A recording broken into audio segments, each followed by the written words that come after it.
Coming up, major budget problems and the impact on education. A conversation with Oklahoma's top educator, Joy Hoffmeister.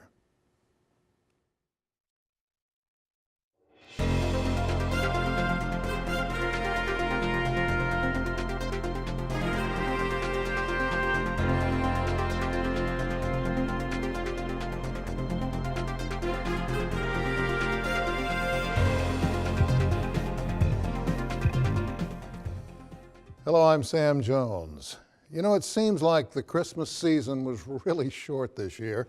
We're taping this in the middle of January, but I've been giving Christmas past a lot of thought. Now, I do hope the season was good for you. Question is, did Santa bring you what you wanted? Lots of folks did not get what they asked for or what they needed, which brings me to ask why.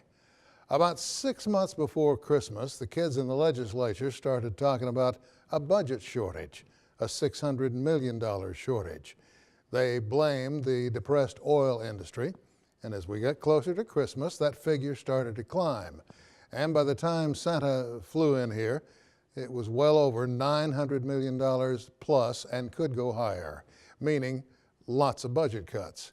Now, on top of all that, a planned tax cut that the legislature and the governor refused to stop.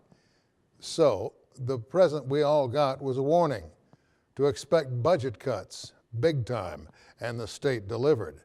Now my question is, the legislature is reportedly made up of semi-intelligent men and women, so why didn't they act? Why did they go ahead with a tax cut in the face of a looming shortage?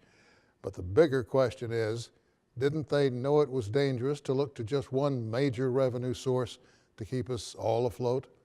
Why didn't they plan ahead and push for economic diversification?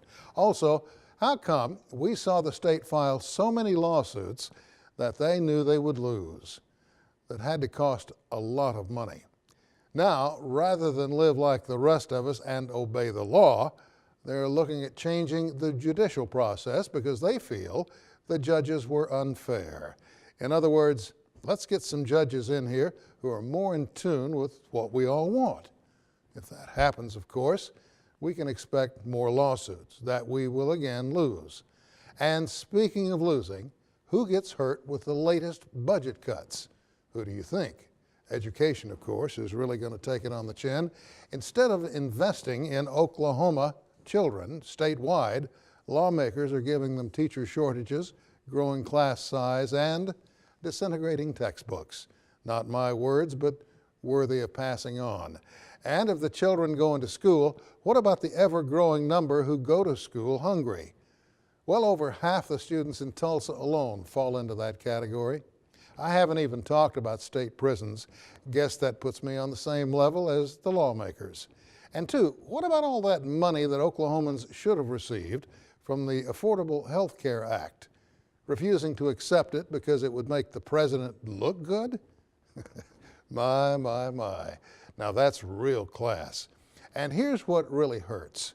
Who elected these folks to the legislature anyway? Why, the very same folks who are being hurt by their decisions. Begs the question here, my friend, what are the people going to do about all that? Well, chances are they'll just re-elect them. What is it they say about doing the same thing over and over and expecting different results? I don't really need to say it, do I? And that's my perspective.